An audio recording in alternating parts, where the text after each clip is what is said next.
عن جد ماكرون انصفع كف من مرته؟ وشو السبب؟ انتشرت صور بكل العالم للرئيس الفرنسي عم ينصفع كف مع وصوله بزيارة إلى آسيا.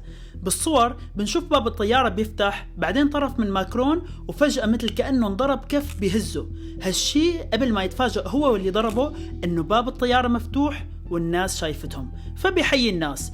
الايد اللي ضربته بتكون لابسة احمر، بتنقطع الصور وبترجع بنشوف ماكرون وزوجته نازلين من الطيارة وزوجته بالفعل لابسة شيء احمر. الشيء اللي خلى اي حدا بشوف هاللقطات يعرف انه زوجته هي اللي صفعته.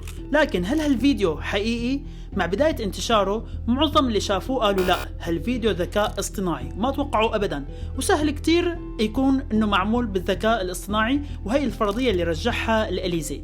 لكن زيارة مماثلة لرئيس دولة مثل فرنسا بتكون عم توصلنا من وكالات الانباء ببث مباشر دون انقطاع، لكن ما بنبثها كاملة على التلفزيون لان المشاهد بهمه لحظة نزول الرئيس من الطيارة فقط. بحالة ماكرون سيء الحظ، هالصور هي اللي سمحت لوسائل الاعلام والصحفيين بنفي إشاعة الإليزي بأنه هالصور هي ذكاء اصطناعي، وأكدوا أنه ماكرون عن جد انصفع كف من زوجته. طيب ليش؟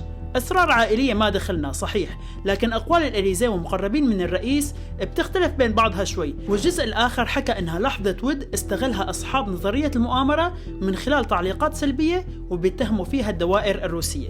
يعني الفيديو صحيح لكن السبب لهلأ مو متفق عليه. فشو رأيكم أنتو؟ اكتبوا لي بالتعليقات، وبشوفكم فيديو قادم. كنت معكم أنا عمر كوكاش، سلام.